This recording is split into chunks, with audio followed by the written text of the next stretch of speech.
తెలంగాణలోని రైతులందరికీ నమస్కారం. రైతు భరోసాకు సంబంధించి ముఖ్యమైన అప్డేట్ అయితే వచ్చింది.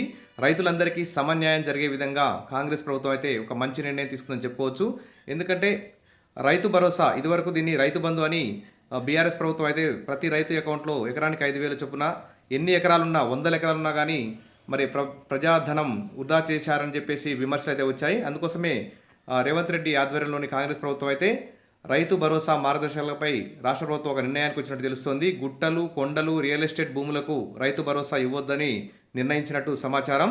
కేవలం సాగు చేసే రైతుకు మాత్రమే ఈ రైతు భరోసా సాయం దక్కాలనేది ప్రభుత్వ ఉద్దేశమని సంబంధిత వర్గాలు అయితే వెల్లడించాయి.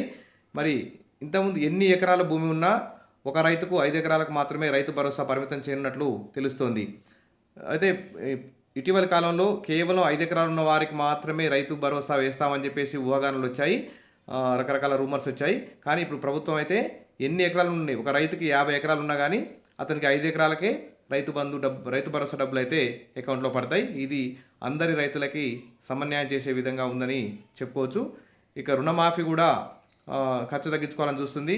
ఇటు ఉద్యోగస్తులు, ఐటీ పేమెంట్ చేసేవాళ్ళు, ప్రజాప్రతినిధులు వీళ్ళందరికీ మినహాయించి మిగతా వారికి దశల వారీగా ఆగస్టు 15 లోపు రుణమాఫీ చేస్తామని చెప్పేసి రేవంత్ రెడ్డి ప్రభుత్వం అయితే చెప్తుంది. రేపు 21వ తేదీన క్యాబినెట్ మీటింగ్ ఉంది. దాంట్లో ఖచ్చితమైనటువంటి మార్గదర్శకాలు విడుదలయ్యే అవకాశం ఉంది. రైతు భరోసా కానీ రైతు రుణమాఫీకి సంబంధించి కానీ అప్డేట్ రాగానే అందిస్తాను. తప్పకుండా మన ఛానల్ని సబ్స్క్రైబ్ చేసుకోండి.